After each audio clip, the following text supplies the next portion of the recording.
Order na kayo! Pukpukan na naman to. Ascension pala to. Napaka-fresh.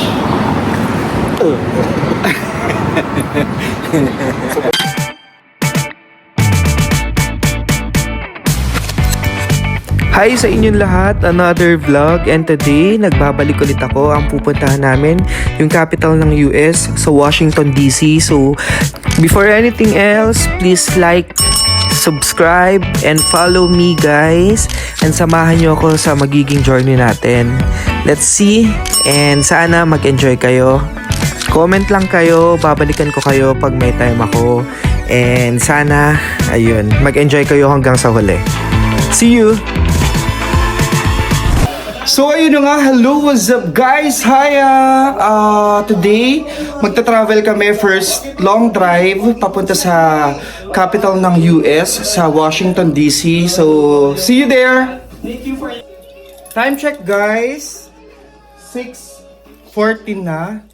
So, yun, magro-road trip na kami papunta sa DC. Good luck and may God bless us. So ayun, nag-start na kaming mag-travel. Chinek namin sa GPS, 4 hours and 7 minutes pupunta sa Washington DC. Nako, mahaba-habang lakbayan to. Before kami mag-travel, papagas muna si Vin. So yan. And mag-check kami ng gulong. Andito kami ngayon sa may Kroger.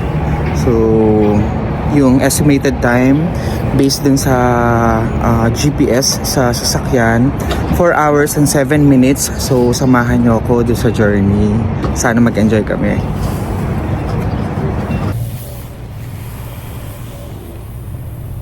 Check natin yung gulong. Okay.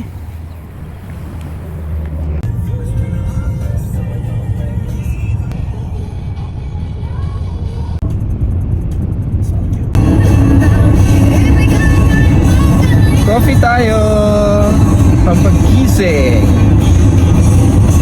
Remaining hours 2 hours and 24 minutes.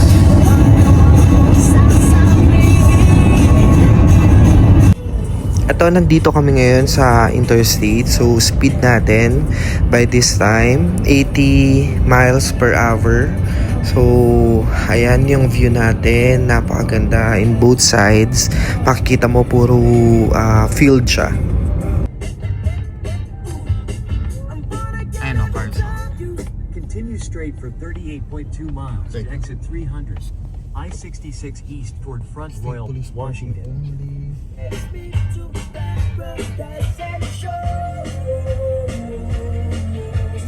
Break kami. Kasi ihing-ihi na kami ni Vin. So, nandito kami sa rest area. Remaining hours, 1 hour and 40 minutes. So, yan.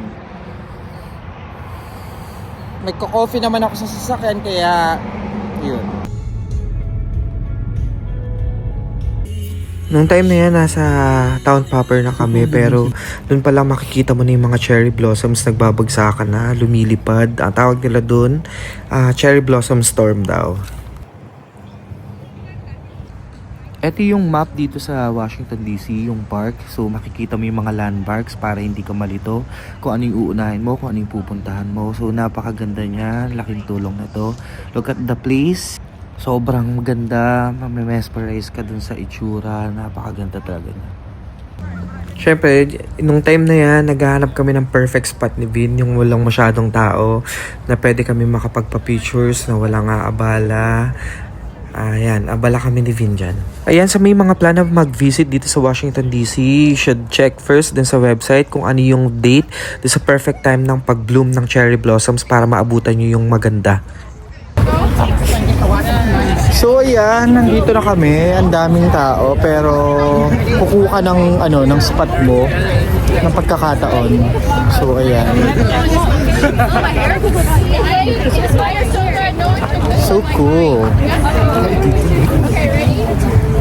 And oo nga pala guys, pag pupunta kayo ng DC, yung paglalakad nyo from one place to another place, nagre-range siya ng 10 minutes to 15 minutes. So yan, magtsatsaga ka talaga and mapapagod ka, pero dun sa place naman na makikita nyo, worth it naman siya. Hello, hello! I'm here. Nasa Washington DC kami. Look at my place. Andito yung background. Dumating kami sa DC around 10 a.m. Pero yung check-in kasi namin sa hotel nasa alas 12 pa. So pinili namin ni Vin na puntahan muna yung Tidal Basin para ubusin namin yung oras. And syempre para makita na din kagad yung cherry blossom. Then after nun, pinuntahan namin yung mga monuments na tanyag dito sa lugar. Napakaganda ng lugar. Then sabi namin ni Vin, check-in muna kami by 12 para makapag-ready, makapagpahinga ng konti, then para makita na din namin yung room. Then afternoon, pag okay na, pag nakapagpahinga na kami, saka kami mag-tour ulit, i-continue namin yung tour namin. Ito yung hotel, Hilton Hotel siya. Nasa center naman siya ng DC. Para accessible sa lahat. So 5 minutes to na walk papunta dun sa White House para na din hindi kami mahirapan sa pag-commute ni Vin since nag-decide kami na yung kotse namin iiwanan na namin sa parking area kasi alam namin na madaming tao, nahihirap yung parking.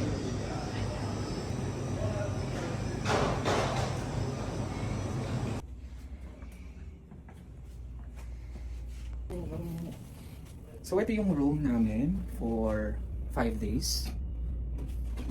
Ayan. Bed, check. Then, may upuan, may table, meron tayong TV. Ayan. Tapos, meron silang mga refreshment area. Meron tayong microwave, just in case. Pwede kayo mag-init. Coffee, meron naman mga pods. Mineral water, ayan. Then, mini fridge. Ayan. Okay naman siya. Then for the bath, before anything else, so, meron tayong safe, yan, cabinets, may mga hanger, then ito yung CR. Okay. Gusto man.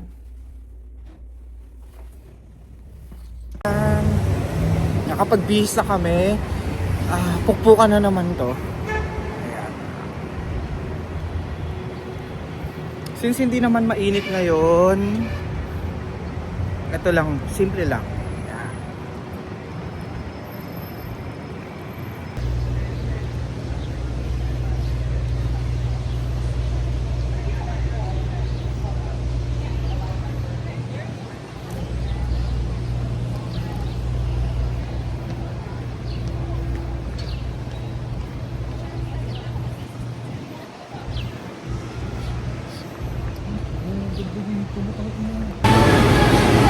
So, dito tayo sa Qdoba, Mexican cuisine.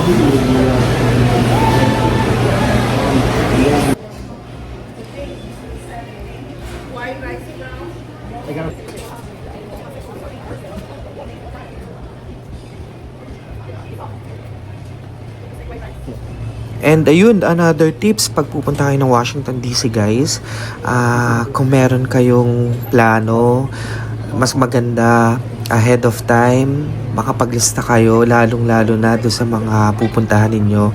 Like katulad namin ni Vin, ang isa sa mga naging problema namin, yung mga restos, saka yung mga pwede namin kainan dito. Kasi yun nga, ang lalayo ng lakad, then konti lang yung choices, kaya mas maganda kung before kayo pumunta ng Washington DC, na ikot nyo na lahat sa website kung ano yung pwede, kung ano yung maganda, kung ano yung trending, and syempre kung ano yung masarap. Yan. Since ang Washington DC, isa sa mga pinupuntahan talaga ng mga turista, so yung mga pagkain dito o yung mga kainan, mga restos, halo-halo din. Merong Asian, may European, may Western. So kayo ang bahala kung saan nyo pipiliin. Pero this time, may nakita kami na Mexican cuisine. So ang in-order namin, si Vin, rice bowl, ako naman yung burrito. So yun nga lang, yung burrito na ine-expect ko, syempre panlasang Pinoy pa din yung hahanapin natin.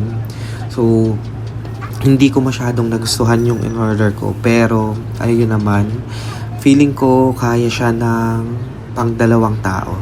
Mostly lahat ng kainan dito sa Washington DC, kung pipili lang kayo, may makikita kayong kainan dito na meron silang available na mga tables sa labas. So pagkakain kayo sa labas, mas mafe-feel nyo yung vibes ng Washington DC. Habang kumakain, may umbrella naman, maaraw pero hindi ganun kainit, hindi ganun kaalinsangan, presko pa din saka malamig, kaya mas mafe-feel nyo, mag-e-enjoy kayo dun sa pagkain nyo. Another tips, pagpapasok kayo sa restaurant and nagbabala kayo na mag-vlog or isama sa vlog yung resto na kakainan ninyo, tatanungin nyo muna yung resto kung allowed ba na take ng photos saka ng mga videos.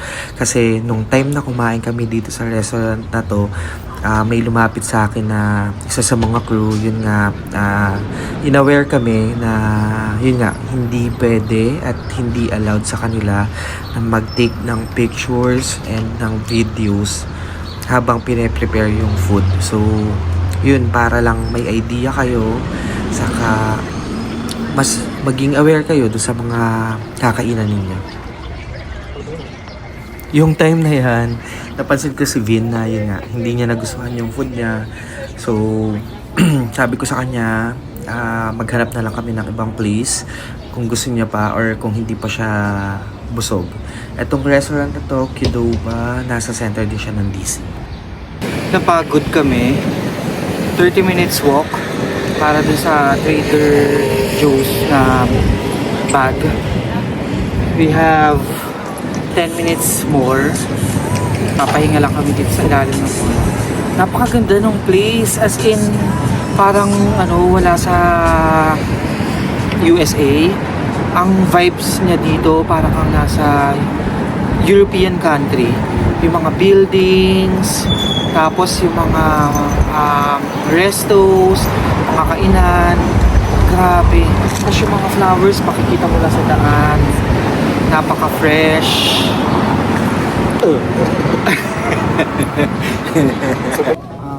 Sad kasi walang stock nung yung bag ng Trader.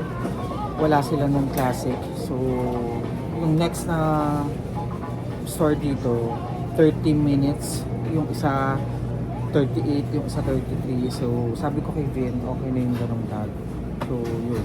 Okay. And another tips, pag nandito kayo sa Washington DC, magbasa kayo ng mga rules nila, lalong-lalo na dito sa Tidal Basin, kasi may rules sila dito na bawal pumitas ng bulaklak, bawal umakyat sa puno. So, para lang aware kayo.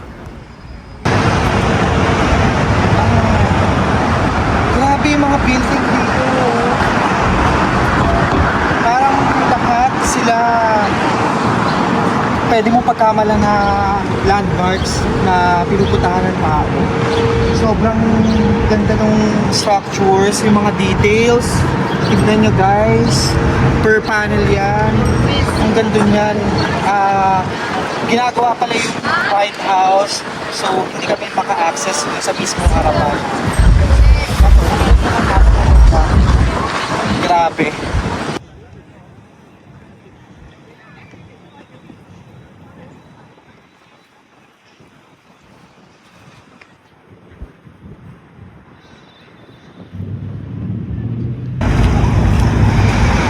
Hello, andito naman tayo sa bandang likod na part ng White House. Nandito naman yung mga food truck nila. Katulad nito, yung mga hotdogs, yung mga pretzels, bacon, burger. Andun lahat, ice cream. So, yan.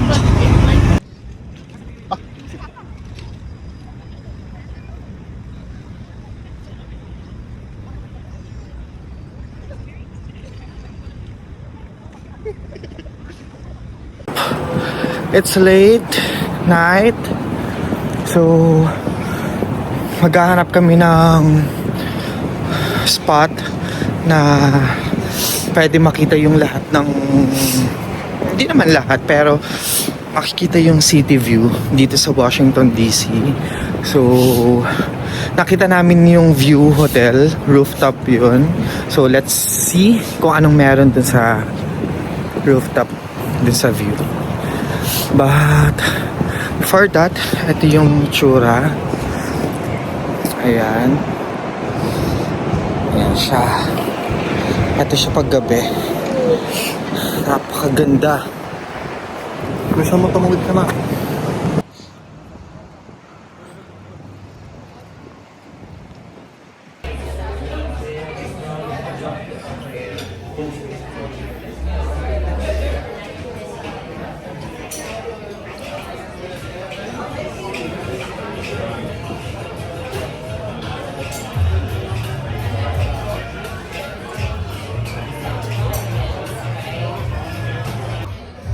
Ayan guys, andito kami sa rooftop. Yan yung White House sa harapan ng bar. So, ang ganda nung view natin. Habang umiinom kayo, fresh air, then yung city view, makikita nyo.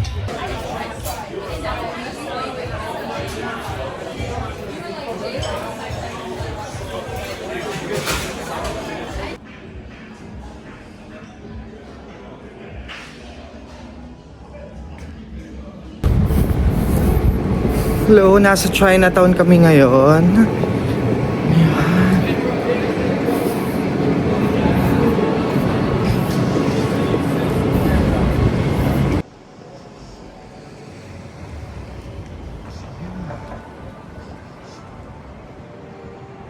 Isa pa sa mga magaganda dito sa Washington DC, lahat ng park nila may mga flowers na nakatanim. Napaka-fresh. Nagbo-bloom talaga since springtime nung pumunta kami dito. Ayan, napakaganda. So ayun, hello. What's up guys? Good morning. Time check, 6:55 AM. So pupunta ulit kami sa basin, sa Cherry Blossom. Let's see kung anong meron doon. Samahan niyo ulit ako.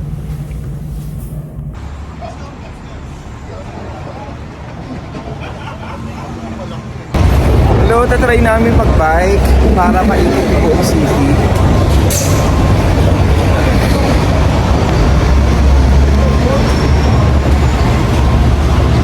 Good morning! So guys, ayan, hello. Gagamit kami ng bike.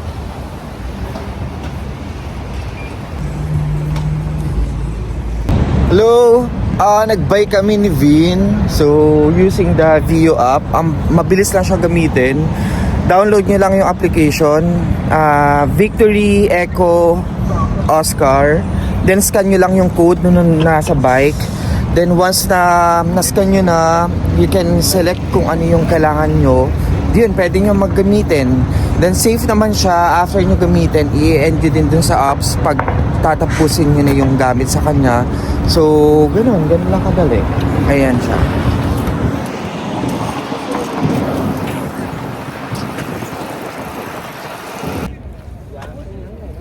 So, hi guys. Ito, nandito na kami sa basin. As usual, madami na naman tao. Pero ganun talaga kasi, isa sa mga pinupuntahan talaga dito sa DC. So, ayan. Yan yung place all over.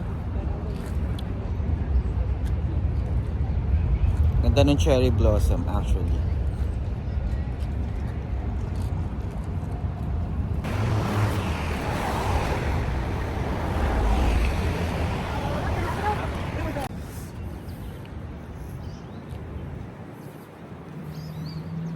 Guys, ayan, malapit na tayo sa Capitol Hill. So, yung mga nakapalibot sa kanya, mga museum na to, punta kami dun sa Smithsonian Museum of Science. Then, try namin pumunta ng NASA din.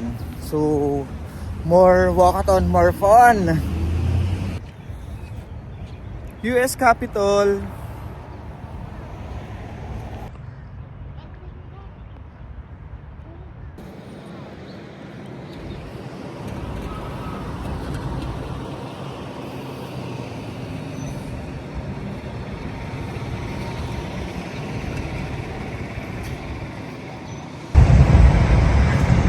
Ito yung yung monument na isa. Monumentang Capitol. Yan. Tapos yung nasa likodan ko naman, Yan yung Sa pabalik. US Capitol. Nasa likodan niya yung monument.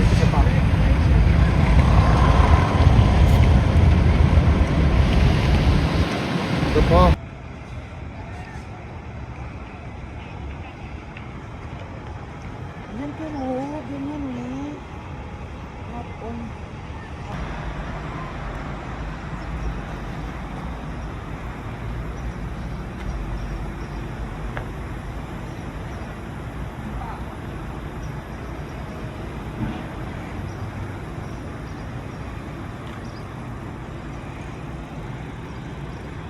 Go, video.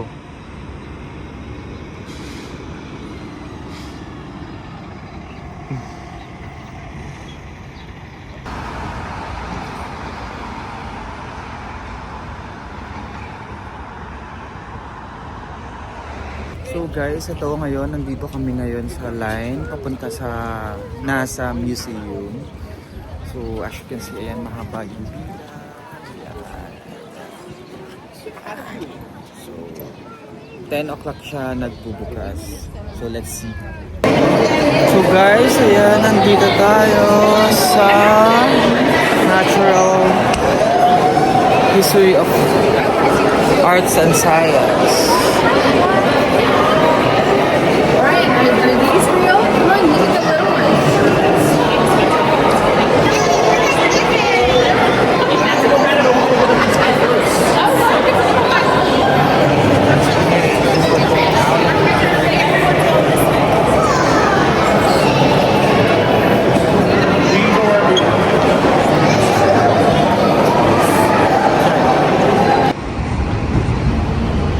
Yo guys, nandito ako kayo sa Levine. Let's go, pasok tayo.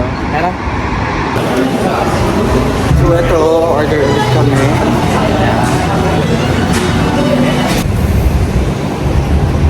Yeah. Look at the downtown. So we're here sa Levine Bakery. So napaka-cool. Yeah.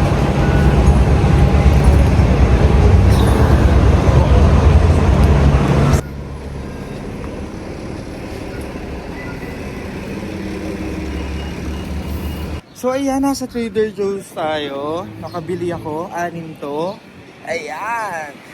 Siguro pinuntahan namin mga 10 store na. Luckily, we got this one! Ayun, dyan nagtatapos yung tour namin dito sa DC. Sana nagustuhan ninyo. Samahan niyo ulit ako sa next travel namin. So, bahala na kung saan yung pupuntahan namin. Pero sana guys, support nyo pa din ako. Maraming salamat!